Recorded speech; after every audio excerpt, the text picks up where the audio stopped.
The goal is to bring you your next favorite band.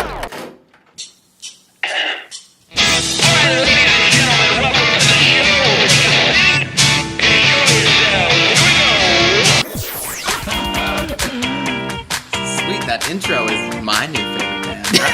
That's phenomenal. I'm so excited to be on. Yeah. I heard a rumor that you might be able to play that song live today. You heard correctly. Yes. Excellent. So, Good enough for rapping. I don't know when I rock out here on your next favorite band show. and listen, it's going to be everybody's favorite band. Like, Phil, you weren't supposed to make me get all... God almighty, but this Phil. is why we do it. Like, seriously. I gotta gather myself. All right, go ahead. Okay.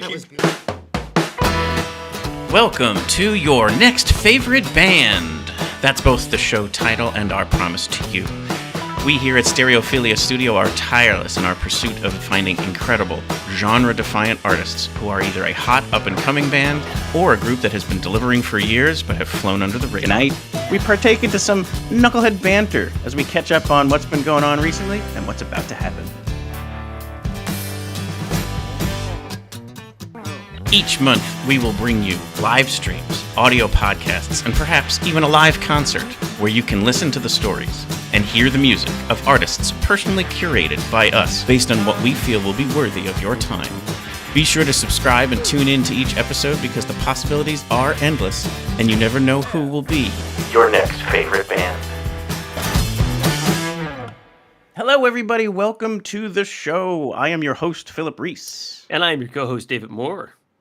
And you are listening to... Your next favorite band. And it's a Knucklehead Banter evening. You get David and I as we chatter. As we tell you all the things that are on our mind. It's Pull up a chair. Pour yourself a Alphabetically, drink. Whatever yes. your beverage of choice is. Yes. And I don't know if you noticed there, but still getting used to this new restreams. We're just going to loop the intro just- behind us the entire time. Don't quite understand the logic behind some of it. It's like, so sometimes I feel like it has something that it's doing that just doesn't make logical sense, but maybe I'm illogical. Who knows? But on a similar point there, as you can see, we're kind of like, we always break the year up into 3 kind of 4-month seasons, if you will. So now that we're into September, we've got a new background. We like to call it autumn. What? Oh, well, you know. no, we're in trimesters, so it's like we're totally banged. But I mean, like the point is that we call it obviously the summer months were festival season. This was called Jamboree. No, the early was Jamboree season. I forget what we called this one. Well, it leads up. We end with the holiday ones, but Right. Wonder season. Let's just call it that. yeah, I don't. This one, the third one. So as we number them, this becomes our 8th season. So we just broke 130 episodes. That's absurd. And 20,000 views on YouTube. Also absurd. 5,000 downloads on the podcast. So kind of feeling good about that. Oh, and you know what? We picked up, we mentioned this actually when we talked with We're From Antarctica. We have a subscriber in Singapore. So if you're listening, Singapore, send us a message. We'd love to hear what you think of the show. I hope you watch it live. And we still have that person in Germany. We'd still love to hear from them. Yeah, I mean, look, we're international. Correct. 1,000%. I mean, as we just had on, the Antarctican population. So, That's true. If we don't pick up a subscriber in Antarctica, I think we did something wrong. Yeah, well, I mean, there is some scientists down there, and they've got the internet. So get on that. So I think our goal for this episode, David, since it's going to be basically trying to catch up on everything, like basically since that festival that happens in this town, let's try not to say the word. Okay, we won't mention that MF festival at all. That MF festival. But in essence, so, I mean, again, also, we had so much content from that. People are probably saying, let's talk about something else. So we will, and that is what this is about. We're going to talk about my golf game. Yes, I hear it's coming along. I play it never, so I'm that good. Never hit a bad shot. Never. But one thing you did do, because one day you didn't get to go to that festival, was that you picked up not your golf clubs, but your axe. Yeah, that's it, my axe. And so you were kind enough to share some video from this, and I think everybody needs to see this because here's David Moore ripping bass. You want to lead this up? You're everyone's next favorite band today, David Moore. So my friend Mike does an intro at the beginning. Why don't we listen to him first, Okay. and then I'll we'll bring I'll it give down. a little You can talk over context the top after of it. that. So Yeah. here, check out some David Moore playing bass. Fusion, playing for the first time since at least 2008. Kevin Kostick and Dave Moore!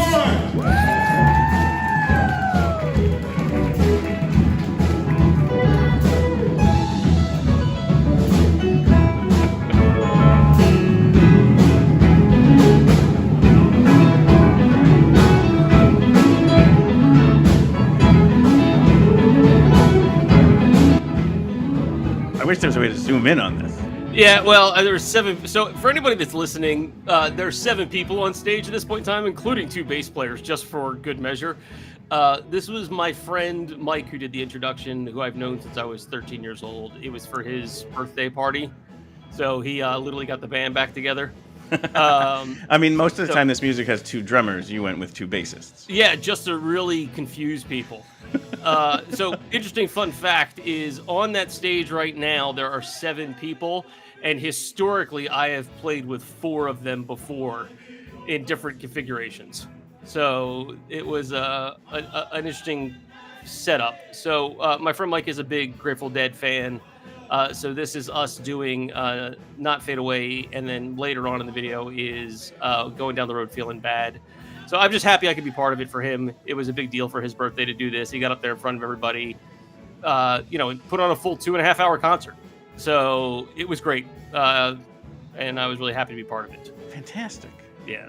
Well, this is wonderful. Now, there's proof right there. We always said David is a bass player. I'm unfortunately standing behind Kevin, the other person that is we can announced. So just for reference, Kevin and I couldn't be physically more different heights. I am only 5'5", and Kevin is 6'3". He might be 8'9". Yeah. Well, yeah, he's not standing on a riser. Just That's to what I put mean. It's reference like to the other people on the stage. He's not on the riser, and he's still a little bit taller than everybody who's on the stage, too. Yeah, and that's always been sort of a juxtaposition, as Kevin was a quite capable vocalist and a guitarist in the band that we played in called Tempest Fugit that Mike announced. So, and one of the reasons we're doing Not Fade Away is in Tempest Fugit, we used to do Not Fade Away as a bridge to another song that we had. The song was called Flagger's Lament. Right. And we would do Not Fade Away as the bridge for Flagger's Lament. Fantastic. Yeah. Though we used to play it about 3 times faster than that because we played it at the tempo that Flagger's Lament was recorded or performed at. I guess recorded is a misnomer, as there's no master recording of that sitting around somewhere. Yeah, we need one of those. Did it bring back any burning desire to get back out there? Sure. I mean, I love to play live. Mm-hmm. I will tell you how stupid nervous I was, though, and it was less because the songs weren't difficult. It was because I didn't get to rehearse with the band at all. I literally showed up day of and played the songs based on a 1-shot recording that they sent me from a rehearsal.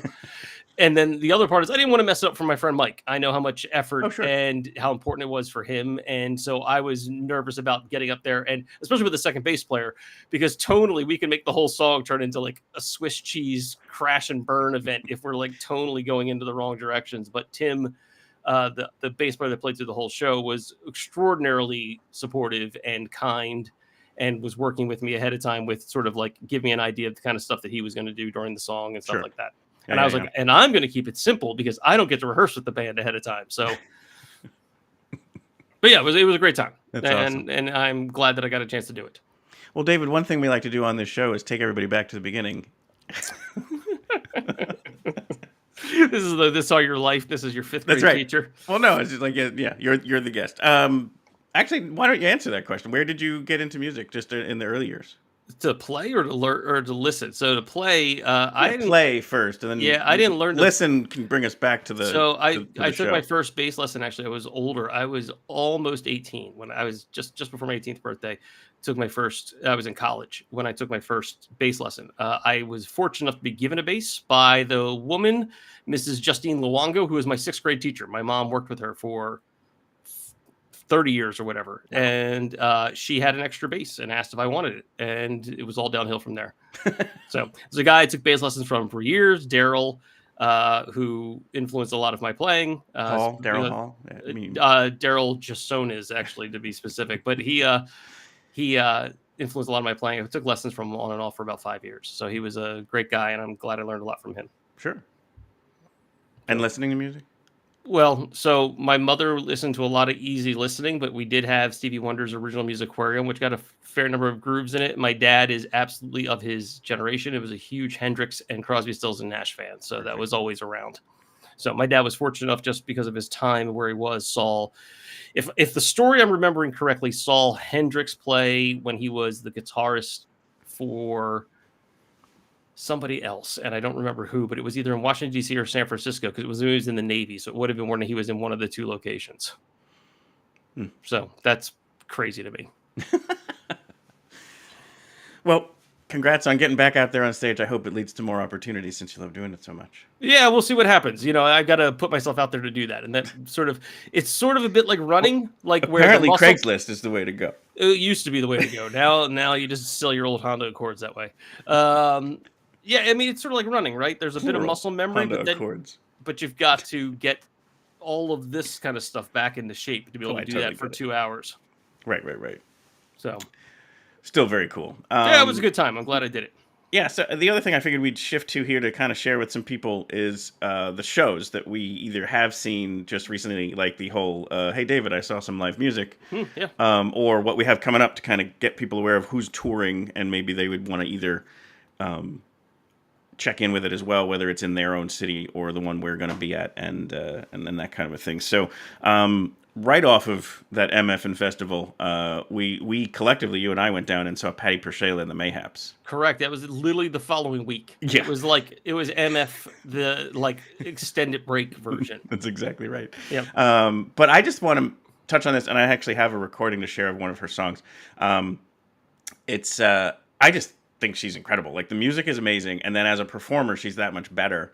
And it's one of those ones where not enough people really know her yet. Weirdly, even though that's the case, I think her interview with us is in the 10th most watched one we have. Yeah, it's. I know it's been very popular, and that's I find that very encouraging, because I know it's not our show; it's her name. That people are finding. Well, I mean, she's extraordinarily talented, yes, and she is a great performer. The band is great. Yep. And the music, like, hi, I like rock music. Well, here, this is the band you should be listening to right now. Like, I mean, that's to give you an idea of what they're playing. I mean, they are a rock band, and they're a power trio, and they knocked my socks off. They were a great show. Yeah, absolutely. So let's take a listen to her song here, and it's something that we'll touch on a little bit, and we'll bring it down. I scratched your back until my last nail cracked. But honey, I got an itch that I can't reach. Oh, and it's right in the center. So I rub up the things, whatever, just to get some temporary relief. 'Cause you don't do it for me. Baby, I'm not sorry. You said I'm the best you've had. I never meant to lie, but I won't say it wasn't funny. I just think she has such a great time, and you have a wonderful time watching her. It's just so awesome.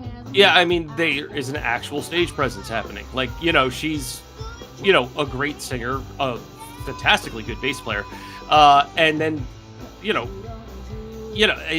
has such a big voice for someone who's in such a tiny package. Yeah. And she has such a great catalog. This one is "Do It For Me," and other songs she has and played that day. One was called "Real Problems," which is a song dedicated to not being able to get up out of bed because of depression and mental health. So been chatting with her, and she may be kind of connected to our Listen to the Dissonance event, the virtual kind of preview episode, which again we're going to get into more of that calendar in a second, but can't wait to kind of reveal some of the different elements of what that's coming up, and it would be so cool to have her a part of things.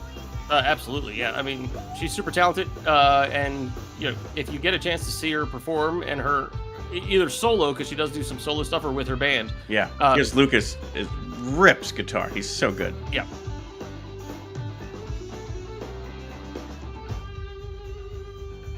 And they did some neat things that night, like hybrid, like kind of like melding a medley of their song with a cover of like either Green Day or Alabama Shakes or whatever. It's really great. Yep. Yeah. No. Absolutely fantastic. Again, I am not trying to undermine or keep saying the only superlative I have over and over again, but they really are that good. Yeah. And here's one other thing. I think this is so great because it's going to be over in 10 seconds. Listen to her laugh at the end. It's just, she has such a great time, and it's so fun to watch.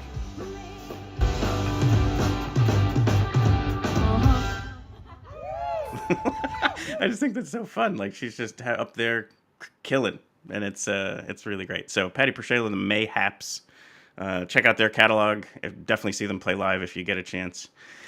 Check out our episode. And check out our interview with her. Yes, absolutely. Like we giggle about that when we call it our high-speed interview, because she was driving on the high. Well, she wasn't driving. Lucas was driving. Right. Through South Dakota. Through South Dakota, and we kept the signal the entire time. Not that we're trying to think that South Dakota shouldn't have really high-quality internet, but it was on our minds to be worried comes about into play. that. Yes. But kudos to the South Dakotians. So yes, that was excellent. You also saw Bruce Hornsby.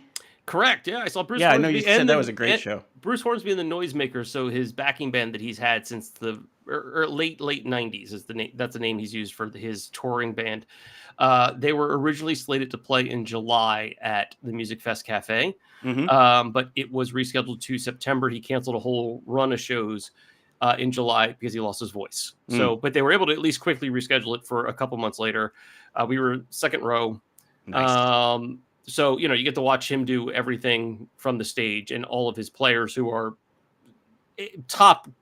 unbelievably top tier players. Like these are a bunch of musicians getting to be musicians. Great show. I've seen him once before. I've never seen him with the Noisemakers. I've seen him do a solo show with just him and piano. And it's a lot more obviously energetic when it's him with his whole band. It was a very hit-laden show, which for him is actually quite unusual. He doesn't usually lean on his hits you that were much. saying that he takes requests. Like, his playlist is almost determined by the audience, which is awesome. And tell that story about the really obscure one that. Well, yeah. So he plays. So for anybody that probably doesn't know this, because this is a later release, he did an album called Rehab Revival. I might have the title slightly wrong. He doesn't play piano on the whole album. He only plays dulcimer on the entire album. And so he'll on occasion play some of the songs from that in concert. And he was getting to his dulcimer, and somebody called out one of the songs on there, which is a song called MIA in MIAMI. So MIA in Miami. And he was like, oh, that sounds like fun. And like starts doing it. And the band's flipping through their charts to find the changes. And so that was fun to see. And then, they stumbled into and they started playing part of Mandolin Rain on dulcimer. And after he was done, he's like, oh, it's the first time we've done that. Maybe we'll keep doing that one too. That's awesome.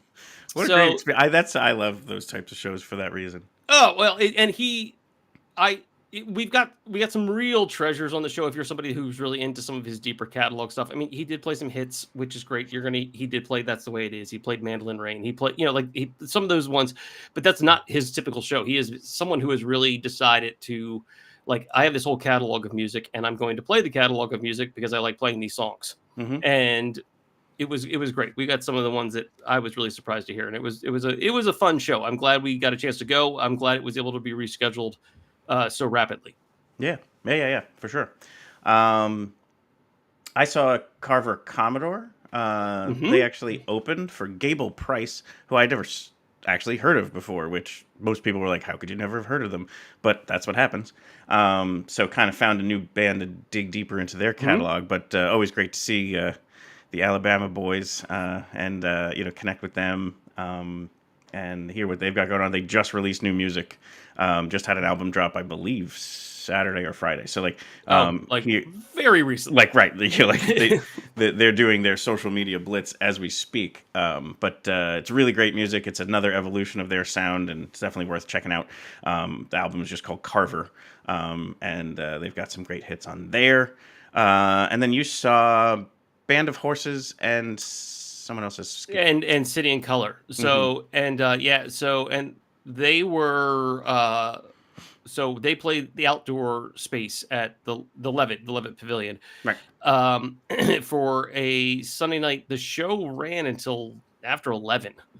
Wow. Yeah, so I was there primarily as a fan of City and Color. I really like City and Color quite a bit, though Band of Horses is someone who I was happy to see on the bill. City and Color, they had an opening act that was a duo. They played for 20 minutes. Nate, I wrote it down. I don't have it in front of me, but Nate, someone. Unfortunately, I will find Nate's name and mention it. I made notes. They're not here. I made notes that I don't have in front of me. I did pay attention though, and then City and Color played. They played an hour and 15, and then there was a 15-minute changeover, 10-minute changeover, and then Band of Horses played.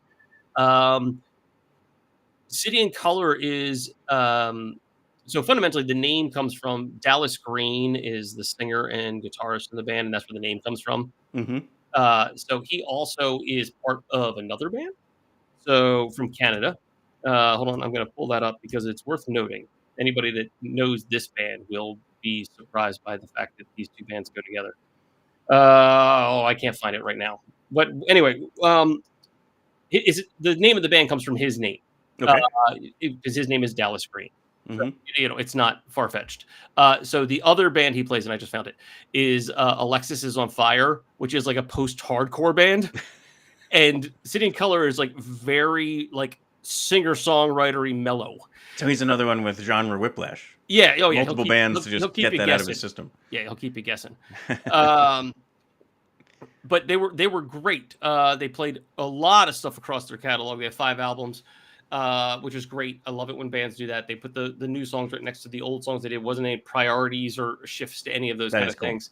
Band of Horses came out. They sounded fantastic.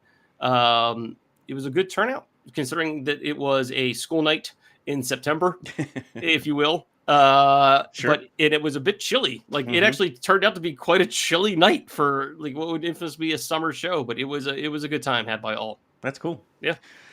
And then the last one I want to touch on, share another video from, was ARKAI. We talked a bunch about them because they were obviously at the festival that we're not allowed, that must not be named.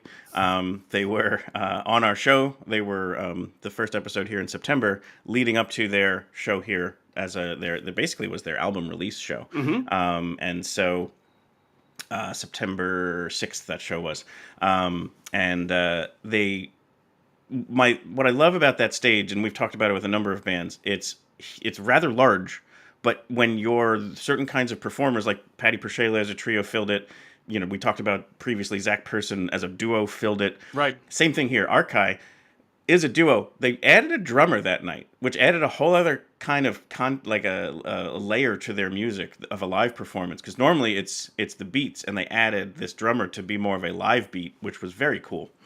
And the song I wanted to share here, I'm going to let a bunch of it play because it takes a little bit to build since it's, more orchestral, but it's an unnamed song. They wrote it recently and it's not even named. And so they were saying after they played it, they were like, that song doesn't have a name. If anybody has a recommendation, let us know. So they're taking suggestions. So hit the ARKAI suggestion box up if you have a name for this track, but no matter what, just enjoy it. It's so stunningly beautiful.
so special about what these two do. It is lucky to get to watch this type of music to be performed live. Yeah. One of the really neat things about this evening was there was an Eagles game on right afterwards. So at 8 p.m. they were starting basically an Eagles watch party. So in addition to a bunch of people being down for ARKAI, there was probably equally as many people just simply down there to go watch a football game. A lot of jerseys, a lot of fun happening. And during this song, and other ones too, but specifically this one, the whole place went dead quiet.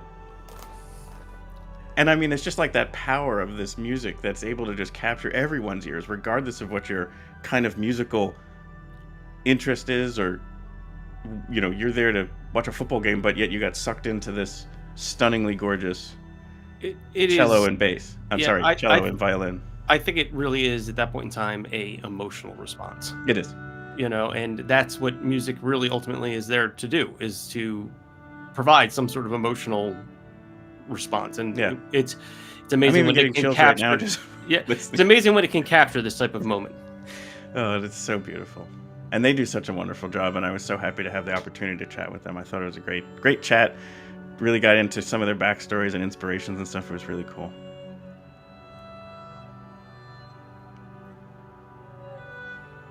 Also interesting that they just released an album and they're performing music that has yet to be titled, that they're still working on. I think they realize it's that special. Well, yeah, sometimes that happens. And they're like, we need to put this out there to just confirm others agree, right, you know, of what we think this thing can be. So very cool. And thank you to Jonathan and Phillip for playing it and letting us play it here.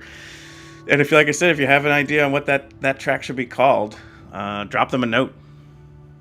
ARKAI suggestion box. ARKAI. So that's kind of a catch up to what we've been listening to more recently. Shows coming up. Anything? You said you had 2 shows in October. I have a couple to list. I've got 2 at the very beginning of October, and this is me swimming way in the deep end of let's go see musicians be musicians music. Yeah. So on the Sunday, October the 6th, I will be in Philadelphia for seeing the Beat tour. So Beat is the name of the project that is the touring ensemble that is celebrating the 3 albums of King Crimson in the 1980s. So it is Adrian Belew and Tony Levin of King Crimson, along with Steve Vai and Danny Carey of Tool. That's just to give you an idea of the caliber of musicianship you're dealing with for this show. Fantastic. I am very much looking forward to this show. Those are 3 of my favorite albums from King Crimson's catalog. So it should be a good time had. And then 48 hours later, I'll be on the funk train, as I will be seeing Victor Wooten and the Wooten Brothers in Ardmore. And that I'm waiting to have my face melted. Right. With bass explosions. I have seen Vic play multiple times. I was even fortunate enough in the mid 90s to actually get to spend some time with him. And so I'm very, very, very much looking forward to that. I'm presuming it'll be one long song that will be 8 million notes the entire time. Please tell me that, like, you're going to try to talk with him and be like, so I was talking to Dan Levitin about your conversation with the Dalai Lama. I might have to name drop if I get a chance to do that. Speaking of which, Dan Levitin released a brand new book, which I have not yet had a chance to read or listen to, because I like listening to him do the audiobook. But maybe get the chance to have him back on the show would be quite cool. That was a great conversation the first time. Right. So here's the shows that I got coming up. The 26th of September. This is very not like me. I'm going to see kind of a more larger type band, but it'll make sense once I tell you who it is. Nathaniel Rateliff and the Night Sweats with My Morning Jacket. Basically. Oh, yeah, and co-headlined. Isn't War on Drugs also playing that show? No, that's the National. That's a different show at the Man. Okay. I was mashed. Yeah, same venue and same time of year. Correct. Exactly right. Yeah, and I think Lucius is in their lineup. Yeah, I think it's you're right. Three band one. Yeah, this is just Nathaniel Rateliff and My Morning Jacket, 2 bands that set my ears on fire and brought me back. That'll be a great show at a great venue. Yes. I love the Man. Yep. Yeah. So we got pretty good seats for that one, but. Let's see what else I got here. Oh, the Soul Coughing Reunion Tour. I'm such a big fan of Mike Doty, and they were touting the fact that they would never get back together, and hence here we are. They actually, when that was almost just as surprising as Oasis getting back together, to be honest. But yeah, so that's the 3rd of October. It's down in Philly. I didn't buy the tickets; someone else got them for me. But I can't remember exactly what venue they're at. But it's down now. I think it's Franklin. The Franklin Music Hall. Yeah, I think it's Franklin Music Hall. Drew and the Blue, who is going to come on the show in October, they have their album release show on the 4th in Reading. I'm going to try and make it to that one. And the 5th I'm going to come back to is an Eljuri show, but it's a special one that we're somewhat connected to. Let's see, what else do I have coming up? Inside Hustle is down in Philly. Inside Hustle is a very cool thing if you're anywhere near Philly.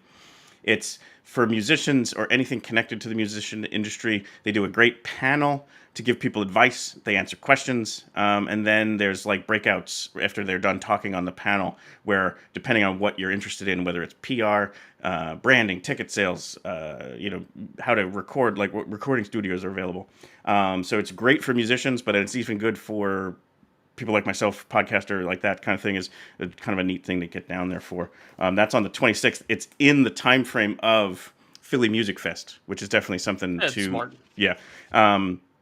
It's a great thing to check out, the whole show, the whole week of concerts that time.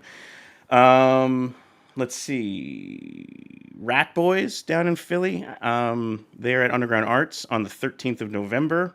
And then the last one I was going to mention, Wheatus here in Bethlehem on the 22nd, which is a Friday in November. The reason why I mentioned that one is, as of right now, they're agreeing to us showing up early to be part of their load-in sound check and talk about their effects pedals and how they achieve certain sounds, just like we did with their Radiohead band. Right. And again, you pointed it out somewhat. The Blair Crimmins interview that we did was kind of behind the sound as well. Yeah, I mean, you really broke down how each instrumentalist and their instrument works in the band. Yeah, so I mean, it's kind of a cool thing. People seem to enjoy the nerdy behind-the-scenes peek, and we might be doing it for Wheatus as of now, as long as ArtsQuest is cool with it and that day works out.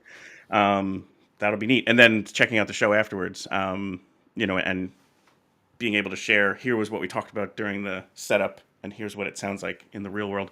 So it's a great show. And that's another band who doesn't have a set list. They basically listen to what people call out. Now, there's certain songs that we know. Yeah, I mean, they'll even acknowledge that from the stage, where they're like, we're getting to that. Yeah, that's for later. But yeah, so that's what I've got coming up, and those bands are all obviously touring. So if you don't live nearby here, or Philly or whatever, they're most likely a show for you. I'll tack on one more since we're going all the way to November. Is November 8th in Philly at the Brooklyn Bowl is Melt are playing with Maris. Oh, neat. And that should be a great show. So Yeah. It's a Friday night. So that one sounds like a good time to me to go down there for that show. Agreed. Very much agree. So some bands off of the festival that we have confirmations from: Fantastic Cat, Damn Tall Buildings, Drew and the Blue, Cass Noel. Those are all ones that are, we basically have a tentative date penciled in for an interview with them. Other ones that we've reached out to and kind of heard back a little bit of interest: Melt, Zach Person. There was another one that I can't think of right now. But anyway, there's some other ones that a lot of the bands who we really loved during the festival, might be coming on the show, which is just awesome. Can't wait to kind of make some of that stuff happen and bring their stories to you, the listener. So yeah, there was 3 events that we want to talk about of what we're connected to. So the first one is an event that we just kind of got pulled into to kind of help with the promotion. So the reason why I'm mentioning all these is they will each be preceded by a preview show, as we've done in the past, because it just seems to be, obviously it helps promote the show, but it also gives us an alternative way to bring some of that theming and content to you all. So the first one is actually a very cool thing that previously on the show, Eljuri, she is, as we've talked about with her, calls herself an artivist. So it's an activist who is an artist. And so she's got so many great songs that are dealing with many different things like gun violence and PTSD and immigration and, refugees and more than all of that, that she's recently taken up. What might help somebody really capture all of that is being able to have your voice be heard and making sure you're registered to vote, that you know your candidates, and that you know where you need to be, your polling places and that kind of stuff. So she's released, and I'm going to share it here, a tour called Concerts for Democracy. This is, I'm going to share her site. And so it's nonpartisan. So she's not promoting a candidate or a party or anything. She's merely promoting democracy. And so she's connected to, I can't remember the name of the organization. It's one of these, I think it's Headcount. Follows her around to these different these different events that she has. She had one in Chicago in July, and she has her one coming up here in Allentown on Saturday, the 5th of October. So Eljuri's Concerts for Democracy is happening, and it's going to be a very special day. That Headcount organization, and if I have the wrong one, whatever it is, this organization will be there, and they will have the ability to help people get registered to vote basically on the spot. So they can help people both in English and in Spanish. As we know, much of Eljuri's music is in Spanish. So it's the materials are there, the ability to get registered to vote, and to also get more familiar with who your candidates are and what your important kind of like policy topics are. So like, helping people just say, listen, understand what is important to you, which candidates would support those important things to you, and then go make sure you vote for that person when it's time. So I think it's a very admirable thing she's doing, and just thrilled to have it come here to the Lehigh Valley. It's free. It's going to be a free show, and the place where it's happening is at Inkwell, which we've had Kyle Edwards on the show during the festival, and our live streams from Godfrey Daniels. I guess I'm allowed to say that part. But that was a great talk, and he's doing some great things there at Inkwell. It's a really special space for all creatives and artists, and he's just got such a great kind of vision for that space. So it's all type of art. So that night it'll obviously be music, but other types of artistic, whether it's visual or comedic or whatever. So two great things: one, supporting Eljuri's music and this Concerts for Democracy cause, as well as then also supporting Inkwell. And so the Tuesday, October the 1st, we're going to be bringing on some different people who musicians who have passion about this as well, who are not going to be part of that lineup, but are going to be, wanting to encourage people to register to vote and get out there. So, thought that was a cool one. I think it's a great cause, and it'll be a good time too. Yeah. Kyle's definitely checking to get food trucks to be in the area and turning it into kind of a nice feel for that particular day. I think the timing is going to be from 4:00-ish on into the evening, with a couple different bands opening up. And that's kind of how we got a little bit pulled in to kind of give recommendations of who might make that lineup look really good. So not ready to finalize or announce any of that just yet, but save the date. And again, it's free. So at a minimum, you're going to see Eljuri and enjoy that very cool Inkwell space. The other two are more about just dates, kind of save the date type stuff, because we don't want to kind of infringe upon that. We want to promote mostly the October 5th date and the preview show leading up to it. But Winter WonderJam is set for Friday, December the 6th, again at Godfrey Daniels. And we're going to follow our lead with all of our other events because it seems to be working better. Again, the Tuesday prior, which is the 3rd, 4th, 5th, 6th, yes. So, because it's a Friday night. So December 3rd will be more like this, a virtual pre-jam, I guess you might call it. And we'll share some of those seasonal songs from people who've been on the show before and any messages they have. But primarily it'll be any of the live music and any of the other shenanigans. You're going to have to buy a ticket to be able to get to go to the show on Friday the 6th at Godfrey Daniels. Find out if Phil wears pants or not.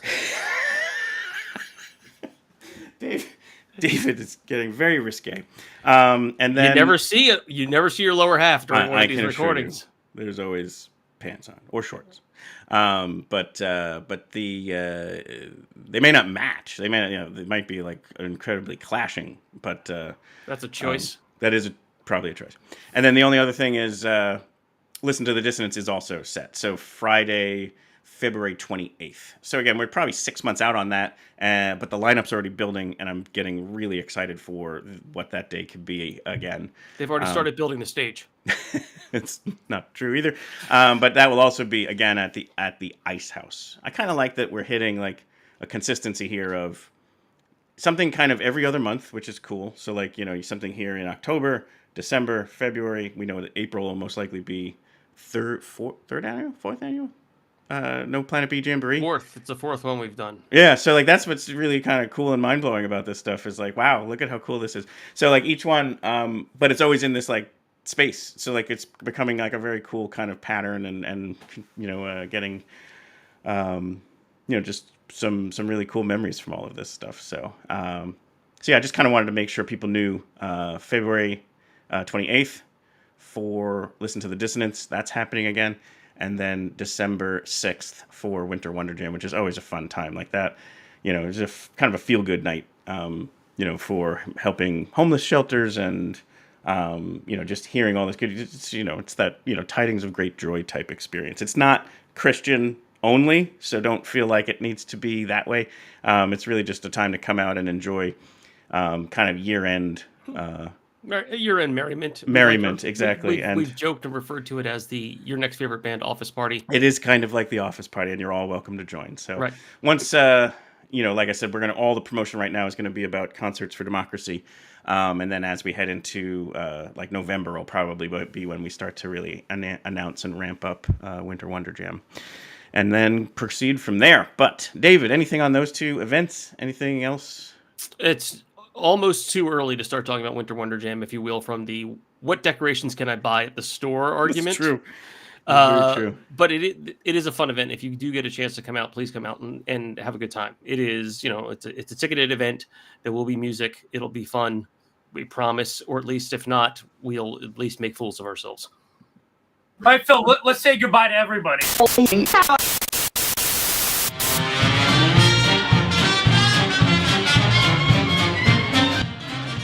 We hope you've enjoyed this episode of Your Next Favorite Band.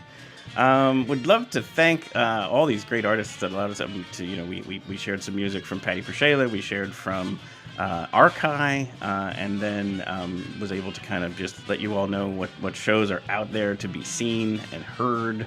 Hopefully you'll join us for some of them. Thank you to David for letting us play his return to the stage and the rip and bass that he had out there.